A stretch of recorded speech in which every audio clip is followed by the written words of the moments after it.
Hello unicorns, it's Tiffany and here's Angelica and we are back with another video. As I said, this is another entry in my thank you award for my end of the year award playlist, okay? And today is none other than breaking down my non-fiction read. And when I mean non-fiction, I mean all non-fiction and memoirs are included in this category. Now, I endeavoured to read a non-fiction book every month this year.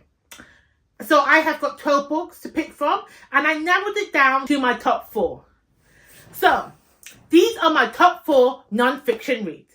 Number 1, we have The Rager. Now, when I was reading The Rager, I actually forgot this was a non-fiction book. The way this is narrated, the way this prose is presented to us, it reads like a fiction story. It has a beginning, middle and end. And what intrigued me the most about reading The Rager is that it could have been a film. Like, it could have been made up. So way back when they were still sailing ships and pirate ships, I think.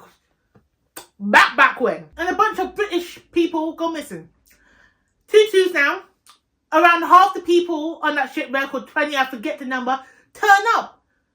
Was it 6 months later or was it 2 years later?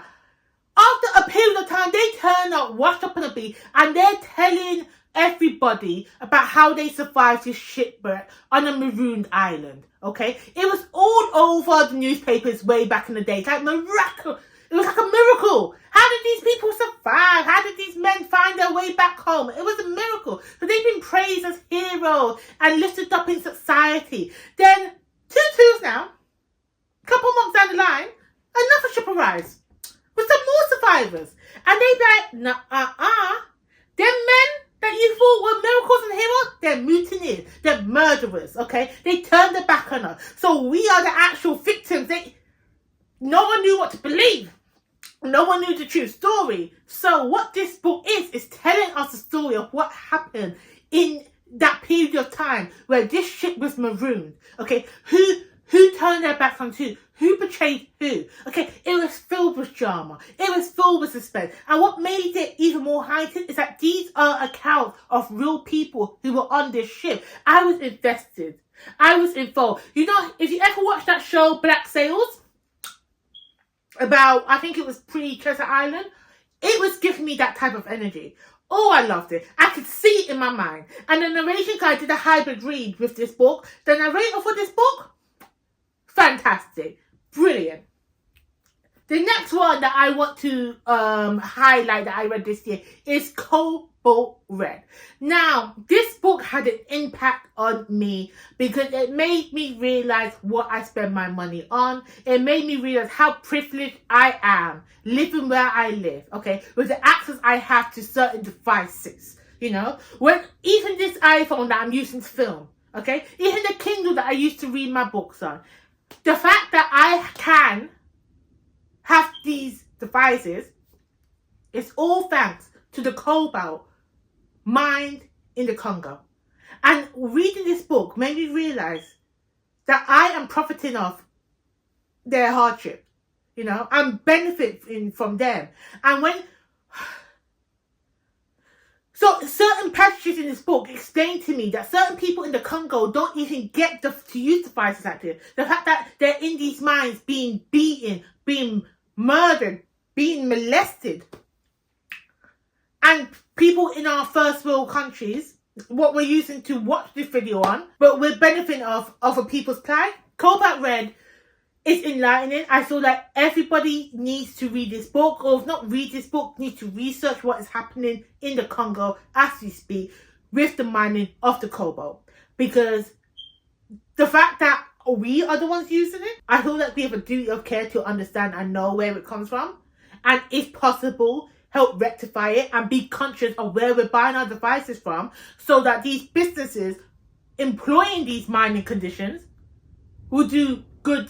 I don't know how you say it. We'll have better business practices. We'll make the mine safer. And this book, it was impactful. And I think it's going to sit with me It has sat for me. Because I read this all day back in January, and it sat for me for the whole year. Especially when the Kindle announced that they got the new... When Amazon announced a new Kindle Colossal and a new Kindle, and I'm seeing everybody buying multiple devices when they don't need. It's just that whole consumerism thing. And I'm just like, I used to partake, and now I'm thinking, no. Because the more that we demand our lithium batteries, the more... It's just... Why? Why? Oh no, this book was impactful. The next book I want to mention is The Sex Lives of African Women. I just like taking peeks into people's lives. So this book is a collection of short stories, short essays of different African women across the globe and how they deal with sex, how they deal with their sexual lives. What sex and relationship means to them. And it is so refreshing to see different aspects of different women dealing with technically the same thing, but from different perspectives. I loved it. It was like I was having a little tea time, a little girl chat with people in the book. I'd be like, oh girl, that's what happened to you? Like, some of them were heartbreaking. Some of them would be like, oh, I feel you. Some of them I'm scandalized by. But I'm so thankful that these women share their stories. I loved every moment of it, you know? And I love books like this. Sex Lives of African Women was a great read. And I feel like everybody needs to pick up this book, especially those who are trying to explore their sexuality, who try to understand their sexuality from different perspectives of life, because we've got hetero, we've got bisexual, we've got polyamorous relationship, we've got everybody on the spectrum of black women around, of African women telling their stories in this book, and it's a voices like this that I have not heard from before, and I loved reading about it. I said 4, I realised I have 5, sorry. The next one that I want to talk about is They Never Saw Me Coming. Now, this book, just like the way that this book read like a movie, it read like a Tyler Perry show. Let me tell you something. I do not know who this character is. It's Tanya Smith. It's her memoir. I did not know anything about this girl. Put respect on her. She's a woman now. I did not know anything about this woman. I never heard of her a day in my life. So when I saw this, I was thinking, is this a thriller? You know? Is this an espionage type of book? No, it was a memoir. Let me tell you something. It's deceiving because it says they never saw me coming. Yes, they did see you coming. They saw you coming. They've been on your trail, okay? But that's beside the point. This book, if I look at it as I thought, as not a memoir, as it's not somebody's life, it was entertaining, okay? Because you're looking at the things that this woman went through in her life, what she did, all the red flags that she didn't spot by all these men that she was dealing with. And I'm like, can't you see he's playing you? It was so sad that she had to go through this, but when you think back on it, she now sees what happened because she's writing a memoir, so she's reflecting on her story. And it was drama. I loved it. It was messy, but it's somebody's life, so there's that balance I need to keep. But it was entertaining, and it's one of them stories where everybody, the government, the people in your life, okay, the patriarchy always underestimates a black woman, and she showed them, do not underestimate a black woman, okay? Because it was always me. Love the book. The last book that I do want to mention is the memoir by none other than E.V.E. because she is that girl. Love this book. Love this book, okay? This book gave me nostalgia vibes. This book was just like, I understood, because Eve has not been in the spotlight. Eve has not been in our faces the whole time. But you have to understand the progress that Eve made in her career. The framework that she laid out for black female rappers. I wasn't about that life. I wasn't in that industry. Like, I wasn't following what was going in and out during that time. So I didn't understand who Eve was. Come to realize Eve has always been that girl, okay? Loved it. And it made me so on the shoulder to go back and listen to her old records. It was brilliant. So, we are at that time where I got to pick my number 1.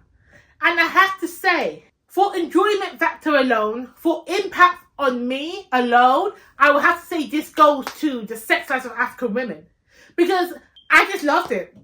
I felt scandalized reading it. And I enjoy a bit of a scandal, you know what I mean? So if you haven't already picked up this book or any other book on this list, I suggest you go ahead and do it, okay? If you're looking for more non-fiction reads, any of these books will do you justice. So, thank you guys so much for watching. Please remember to like and subscribe to this video because I am running down all my best books of the year in all my best categories. So if you don't want to miss a video, please remember to like and subscribe, and I'll be back with another video shortly.